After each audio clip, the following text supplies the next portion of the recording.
Hi everyone, so today I'm doing a full face makeup tutorial using Penneys / Primark makeup and I'm keeping it under €30. You all know that I love my budget beauty, you don't need to spend a fortune to achieve a nice makeup look, as I'm about to demonstrate. So as always, I'm beginning with the brows, they frame the face and I can't do the rest of my makeup without them. So I'm starting out with this brow pencil in the shade Espresso. I bought this maybe 4 or 5 months ago and I've been using it non-stop since. It's a great colour match for my brows. I used to use pencils and then I steered clear for a long time because a lot of them were too warm and I thought the effect was a little too harsh. This one's nice and creamy, it glides on very easily and can look quite natural too if that's the effect you're going for. So I tint my hairs with the pencil and then I flip it around and use the spoolie just to comb through the brows to make sure all of that product is nicely distributed. Then what I like to do is set the pencil in place just to make sure that it doesn't fade or smudge throughout the day. And I'm using a mix of the two brow powders in my Primark brow kit. I'm just feathering the product through the brows with my angled brush and I'm not being too precise with it. I want the hairs to be visible in places just because I think that looks a little bit more natural. I always clean up and define the under portion of my brow, and to do that today I'm using the My Perfect Colour Cream Concealer from Penneys.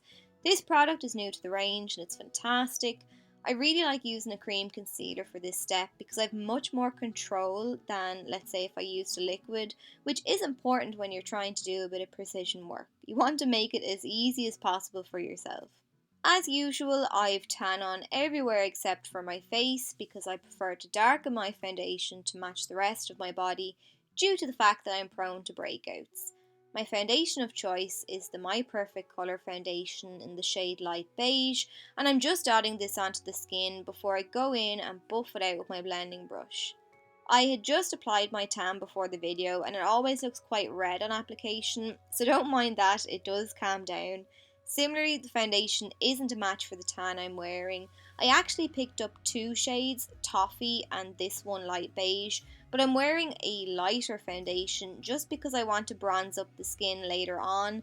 The foundation itself claims to be a medium coverage, which I definitely agree with.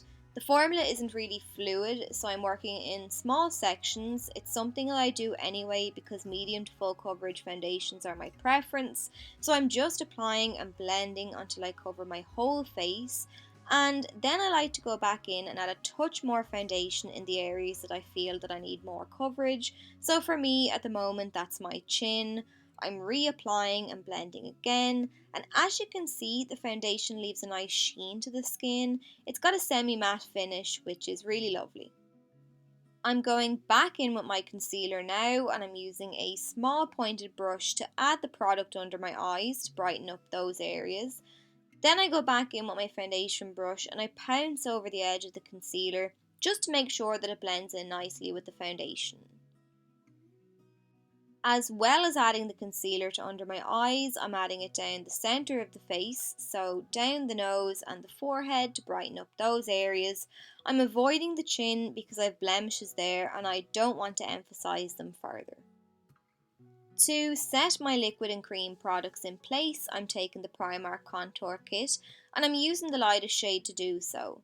I'm using a small brush to set under the eyes and down the centre of the face, so anywhere that I highlighted with the concealer, the smaller brush will pack on more product, which is fine for those areas because I want them light and bright, but I'm using a larger, fluffier brush to set everywhere else because it'll distribute less product. And I picked up this kit for €1, so I'm going to count the sale price as Penneys always have reductions in store. Next then I'm taking the bronzer in that kit and I'm warming up the skin. Now the bronzer in this set is extremely pigmented and it's very easy to go overboard, so use a light hand and gradually build up the intensity. I'm adding this into the hollows of my cheeks, down along my jawline and up around my forehead as well. For blush, I'm taking this one here by Penneys in the shade Rosewood. The single blushes are only $2.50 and are an absolute steal. I've tried a few at this stage and they're just great, highly pigmented and wear really well.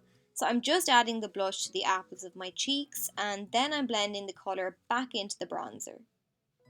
I'm moving on to the eyes now, and I'm not using an eyeshadow primer today. I blended the foundation over my lids earlier, so I'm just tapping out any creases, and then I'm setting the foundation in place with the lightest powder in my contour kit again, and that preps the eyes nicely.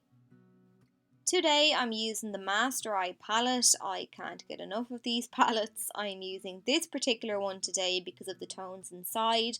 A lot of you are requesting autumnal looks, or fall as most of you call it, so I'm not holding back today.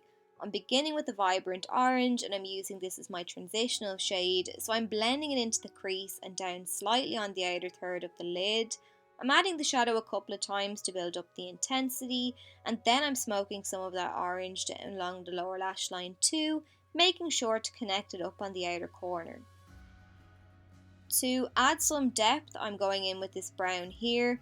It's a warm brown, so I can deepen the look while keeping that rich warm feel. I'm blending this into the crease too, not blending it up as high as the orange. And once I'm happy with how that looks, I'm then using a smaller brush to blend the shadow down along the lower lash line. Once again, I'm not blending it out as much as the orange because I don't want to cover that up. Moving on to the lid next, I'm taking this gorgeous shimmery purple, and initially I thought there would be a lot of fallout with this shadow just due to its texture, so I swept it along the lid while holding a cotton pad in place to catch any excess, but there wasn't really any, so I took it away and added some more until I was happy with the intensity.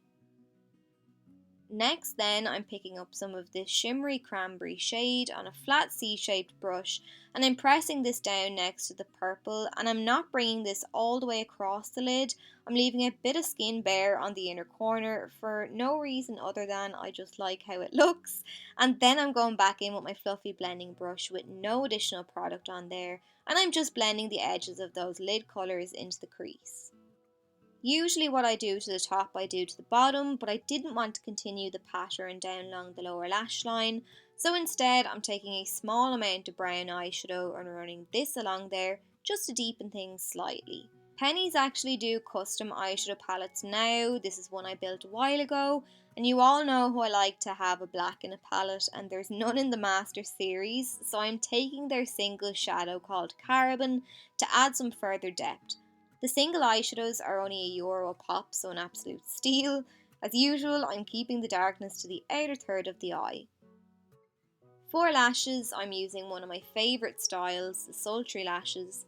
I just pop the lash on my lash line, so just above my natural lashes. I tack down the centre first, and then the outer, and finally the inner corner. To line my waterline, I'm using the Finish Line eyeliner, which is just a black kohl pencil. This is part of the workout range, so it lasts a really long time, which I love. Then once I've got that in place, I'm using some more of that black eyeshadow again on my angled brush, and I'm placing it on top of that kohl pencil just to set it in place and to intensify the black slightly. To blend my own lashes in with the false ones, I'm adding a couple of coats of mascara, and I'm not forgetting the bottom lashes too. To highlight around my tear duct, I'm using this light shimmery shade in my Master palette again, and I just picked up a little of it on my pencil brush and added it to that area. I really liked how this eyeshadow looked, so I decided to use it as my face highlighter too, and it's unreal. So I began by applying a small amount just to test the waters, and I loved how it looked. I applied it to the tops of my cheeks, my nose, cupid's bow, the works, and then because I liked how it looked so much, I added some more just to get a beaming highlight. Now, because the eyes are so intense, you could add a nude, but I like my dark lipsticks, so I'm adding a purple. This is a new one to the Penneys range. It's very matte, so keep that in mind. Because I'm not using a lip liner, I'm applying a very small amount of lipstick at a time. My lips are uneven, so I have to be a bit careful when applying lipstick. I can't just throw some on, smush my lips together and be good to go. I like to add some from the bullet and then blend things out with a lip brush, and that just helps me to kind of shape the lips nicely. But then that's it. So this entire makeup look cost $29.50 and the outcome I think is fantastic. Let me know if you found the video helpful and give me a thumbs up because that really helps me out, and I'll chat to you all soon.